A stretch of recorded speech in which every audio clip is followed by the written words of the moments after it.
coup de gueule de Philippe David.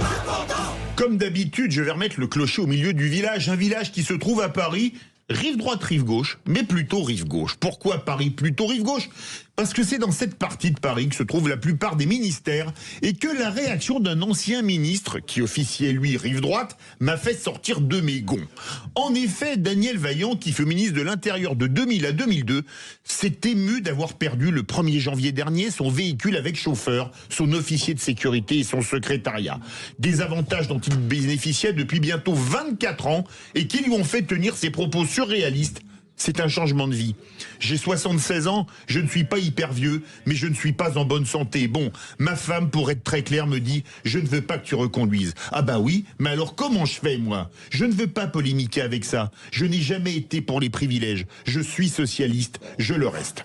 Une conséquence de la décision de Sébastien Lecornu, qui avait affirmé dans une interview auprès de la PQR qu'on ne peut pas demander aux Français des efforts si ceux qui sont à la tête n'en font pas. Bref, des propos qui ont dû hérisser le poil à nombre de nos compatriotes, qui ont vécu, à mon avis, des coups plus durs dans leur vie, comme ces salariés licenciés à plus de 50 ans et qui ont beaucoup de mal à retrouver du boulot. Pour eux, comme chantait Eddie Mitchell, fini le golf et le bridge, les vacances à Saint-Tropez, l'éducation des enfants à la grande école privée. Mais eux restent dignes et ne vont pas étaler leurs états d'âme dans les médias.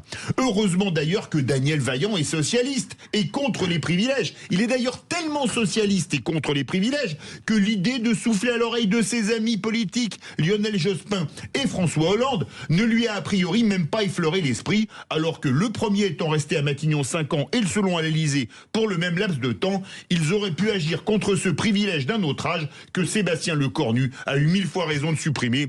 Pour conclure sur une note d'humour, voilà ce qu'on peut devenir quand, par malheur, on n'a plus de voiture avec ou sans chauffeur. Qu'est-ce que je vais devenir, moi ? Eh ben, un piéton, ouais, plus voilà.